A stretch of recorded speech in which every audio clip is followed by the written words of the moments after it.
Subscribe कीजिए हमारे YouTube channel Islamic world को और इस बेल आइकन को दबाना ना भूलिए हर रोज नया इस्लामिक वीडियो देखने के लिए। शुक्रिया। दोस्तों, जैसा कि हम सब जानते हैं कि इंसान जब इंतकाल कर जाता है और जब उसको कब्र में दफना दिया जाता है तो कुछ ही दिनों के बाद उसके जिस्म को मिट्टी खा जाती है और उसका जिस्म सड़ गलकर सिर्फ हड्डियों का एक ढांचा रह जाता है। लेकिन दोस्तों, आज के इस वीडियो में हम आपको सऊदी अरब की एक औरत का एक ऐसा सच्चा वाकया बताने वाले हैं जिसकी कब्र को जब 20 सालों के बाद खोला गया तो उसकी कब्र में गुलाब के फूल खिले हुए थे, उसकी कब्र से खुशबू आ रही थी और 20 सालों के बाद भी उसका जिस्म एकदम सही सलामत नजर आ रहा था। दोस्तों, आखिरकार वह औरत ऐसा कौन सा अमल किया करती थी जिसकी वजह से उसकी कब्र में गुलाब के फूल खिले हुए थे, जिसके बारे में जानकर आप लोग हैरान रह जाओगे। इसलिए दोस्तों, आज का यह वीडियो आपके लिए बहुत ही ज्यादा खास है। आप इसको आखिर तक जरूर देखना और मेहरबानी करके कमेंट बॉक्स में अल्लाहु अकबर लिखकर अपने दोस्तों में शेयर भी कर देना ताकि ज्यादा से ज्यादा लोगों तक यह इबरतनाक वाकया पहुंच सके। तो चलिए दोस्तों, शुरू करते हैं। दोस्तों, सऊदी अरब के किसी इलाके में एक औरत का इंतकाल हुआ। उसके घर वाले उसको गुस्ल देकर और कफन पहनाकर उसके जनाजे को तैयार किया और उसको कब्रिस्तान में ले गई।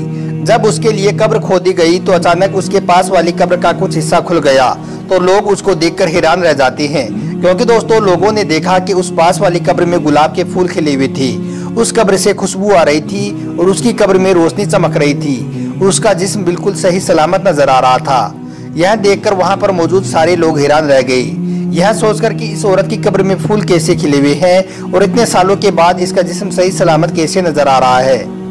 दोस्तों, यह देखकर वहां पर मौजूद लोगों के दिलों में यह ख्वाहिश हुई कि हमें इसके बारे में जानकारी हासिल करनी चाहिए कि आखिर यह औरत दुनिया में ऐसा कौन सा काम किया करती थी जिसकी वजह से अल्लाह पाक ने इसके जिस्म को इतने सालों के बाद भी सही सलामत रखा है और उसकी कब्र में फूल खिले हुए हैं। आखिरकार लोगों ने उसके घर वालों को ढूंढना शुरू कर दिया ताकि उसके बारे में जानकारी हासिल कर सकें। दोस्तों, उसके बाद वो लोग उसके घर वालों को हर तरफ ढूंढने लगे। आखिरकार उनको उस औरत का सोहर मिला जो एकदम बूढ़ा हो चुका था। उन्होंने उसके सोहर से पूछा कि हमने आपकी बीवी की कब्र को देखा है, उसकी कब्र में गुलाब के फूल खिले हुए हैं और उसकी कब्र से खुशबू की महक आ रही है और उसका जिस्म बिल्कुल तरोताज़ा है। आप हमें बताएं कि आखिरकार आपकी बीवी इस दुनिया में ऐसा कौन सा काम किया करती थी, ऐसा कौन सा अमल करती थी जिसकी वजह से उसकी कब्र से खुशबू आ रही है। दोस्तों, यह सुनकर उस बूढ़े शख्स ने उन लोगों को बताया कि मैं मेरी बीवी के कोई खास अमल के बारे में तो नहीं जानता हूँ, लेकिन हाँ, मुझे उसकी एक बात अच्छी तरह से याद है। मेरी बीवी जब भी किसी को कुरान पढ़ती हुई देखती तो वह गमगीन हो जाया करती थी और उसको बड़ा अफसोस होता था कि काश मुझको भी कुरान पढ़ना आता तो मैं भी कुरान की तिलावत करती। उसके बाद वो अपने घर आती और घर में रखे हुए कुरान को बाहर निकालती और कुरान खोलकर कुरान की आयतों के ऊपर अपना हाथ रखती और अपनी अंगुलियां चलाने लगती और अल्लाह से कहती, अल्लाह, मुझे पढ़ना तो नहीं आता, लेकिन तूने इस कुरान में जो भी लिखा है वो हक है, वो सच है। वो कुरान को चूमती और अपने सीने से लगाती और फिर उसको वापस रख देती थी। मेरी बीवी की यह बात तो मुझे अच्छी तरह से याद है। तो दोस्तों, ये कुरान की ही बरकत थी कि अल्लाह पाक ने उसके जिस्म को सालों बाद भी सही सलामत रखा और उसकी कब्र खुशबू से महक रही थी।